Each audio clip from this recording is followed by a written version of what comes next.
Today, we're going to talk about selling a bunch of bulk Pokemon cards on TCGplayer, how I do it, and why I think you should be doing it as well. So let's jump into it. I've been selling on TCGplayer now for a little over 2 months. I have roughly 120 sales going on now. Level 4, hit that within just a little over a month because I wasn't doing it correctly, which that'll be a future video talking about how to get to level 4. There's plenty of people on YouTube that's already talking about that. You should go watch them.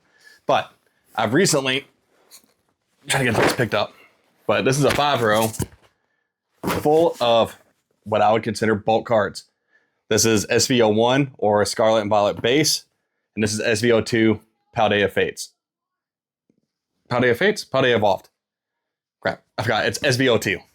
And that right there, that 5-row alone is commons, uncommons, reverse hollows, rares, which are hollows in this set.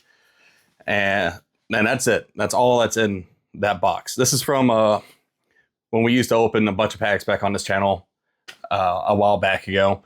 And I decided to put them up on TCGplayer. And I'm really glad I did because bulk sells. I know a lot of the other people talk about it on here, like RNG Games. He's the main person I watch going in on TCGplayer. Another big person I've been watching, or another person I've been watching lately, it's growing really fast, is PokePaster, which you should check him out if you're interested at all in selling. But selling bulk on TCGplayer, not even being in direct, has amped up my sales considerably within the past week and a half that I've been doing it.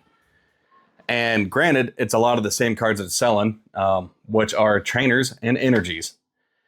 That's what I've noticed going through bulk. Is trainers and energies are the ones that sell the most. The Pokemon themselves, they're a very slow mover, but that's why you play this as the long game. It's already listed. You've already done the work. The put away, you can easily find them. And that's why I'm thinking that you should sell bulk, because you can set your floor price, which on all my cards, I have a floor price of 25 cents. Because I've made the mistake in the past with a bunch of like the EX hollows or the GX hollows, the cheaper super rare cards, and it's lightning outside. I'm about to get a storm.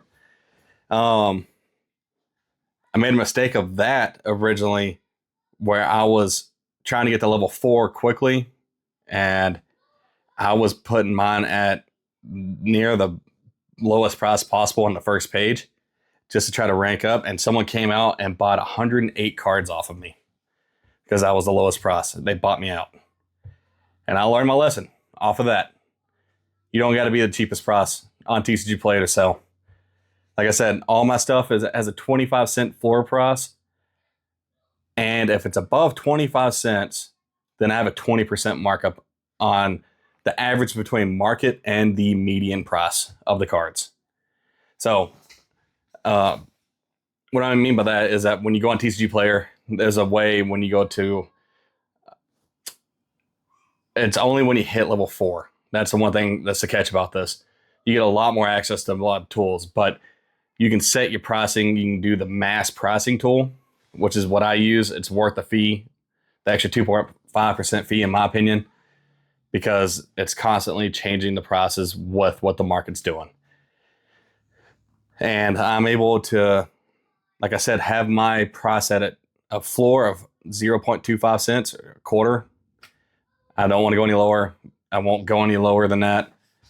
Yeah, I mean, I've been selling 8 to 10 cent cards for 25 cents because I had multiples of them. And I had, like you saw in this box, I have every single base set or SVO2 common, uncommon, and rare card. I have all of them. So people that are trying to finish out a set or whatever, I get put into the carding or the price carding optimizer because because of how it works on there. I'm kind of jumping around, I feel like, but there's a lot of information. I'm trying to make this video short.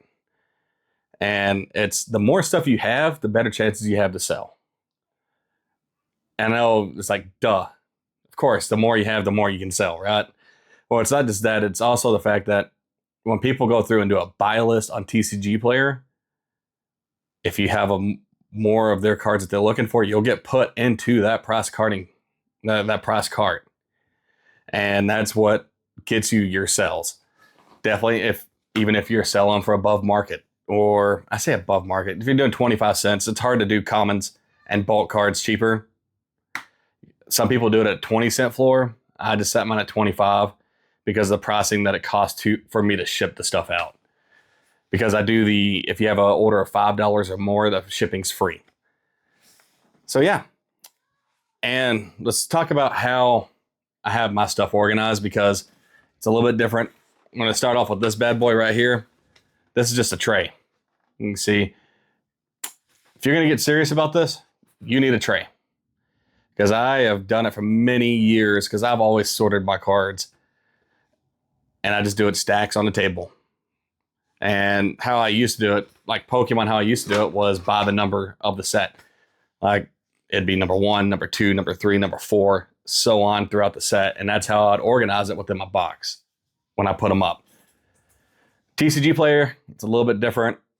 And I'm not fully set up on direct because of the amount of inventory that I currently have. I'm just shy of 5,000 cards currently on TCGplayer.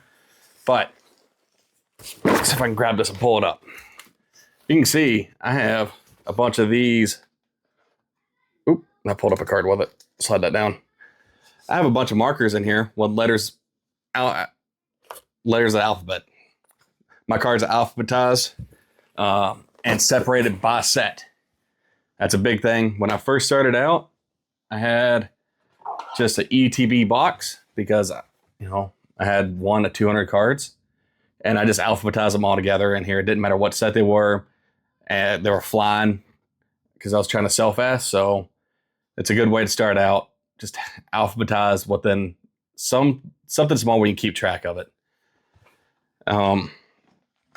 But now that I'm starting to scale up and get more and get bigger, I have it all in 5 rows. Like, I have another 5 row over there. That's just a Magic the Gathering. That 2 row box right there is cards I haven't transitioned to 5 rows yet. That's all the, I'm going to call them more expensive cards inside this box. It's all, you know, EXs and up, and rarity, super rares and up, and rarity. And I just haven't transitioned them to the other boxes yet because I'm waiting for more 5 rows, because I'm going to need pretty much an entire 5 row just for Silver Tempest that I have.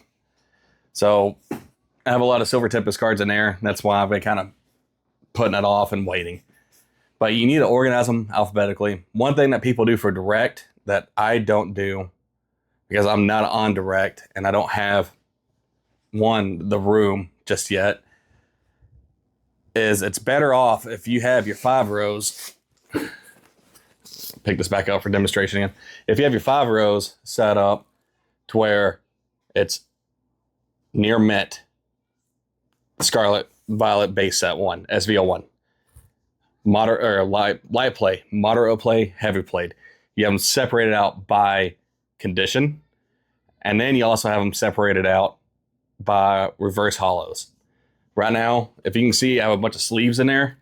That's because I have my reverse hollows. I always sleeve my reverses. I always have. As soon as they come out of the pack or I'm done recording a video, I sleeve them and I put them up. Well, that has kept all my reverse hollows near mint. So this is all near mint cards that we've pulled.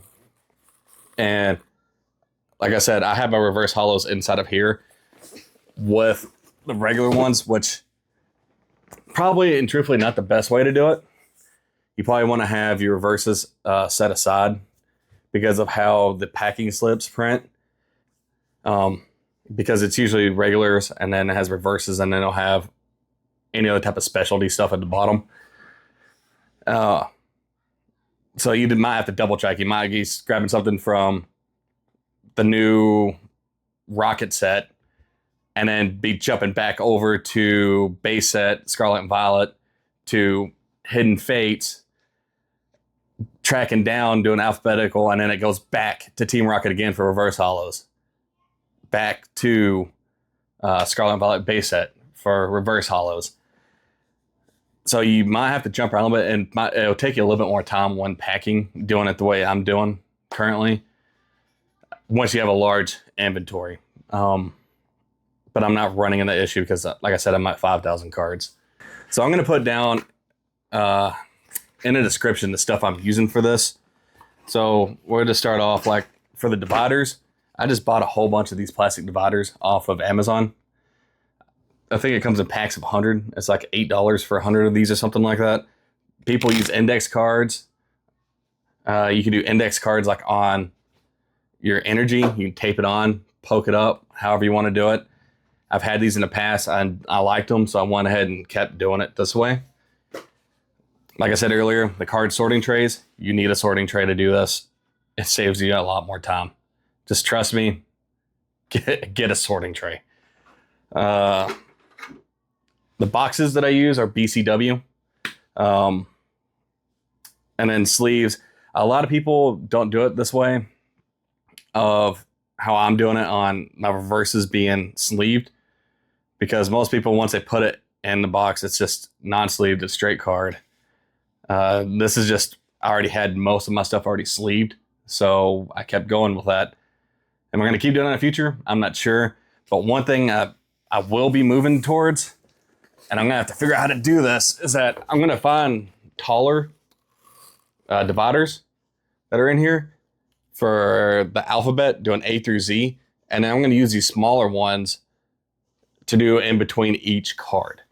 Because like right now, if I wanted to go and look through C, I would have to thumb through all the C's to find out one card. And that means I'm touching the card every time I'm going through the C or any letter, right?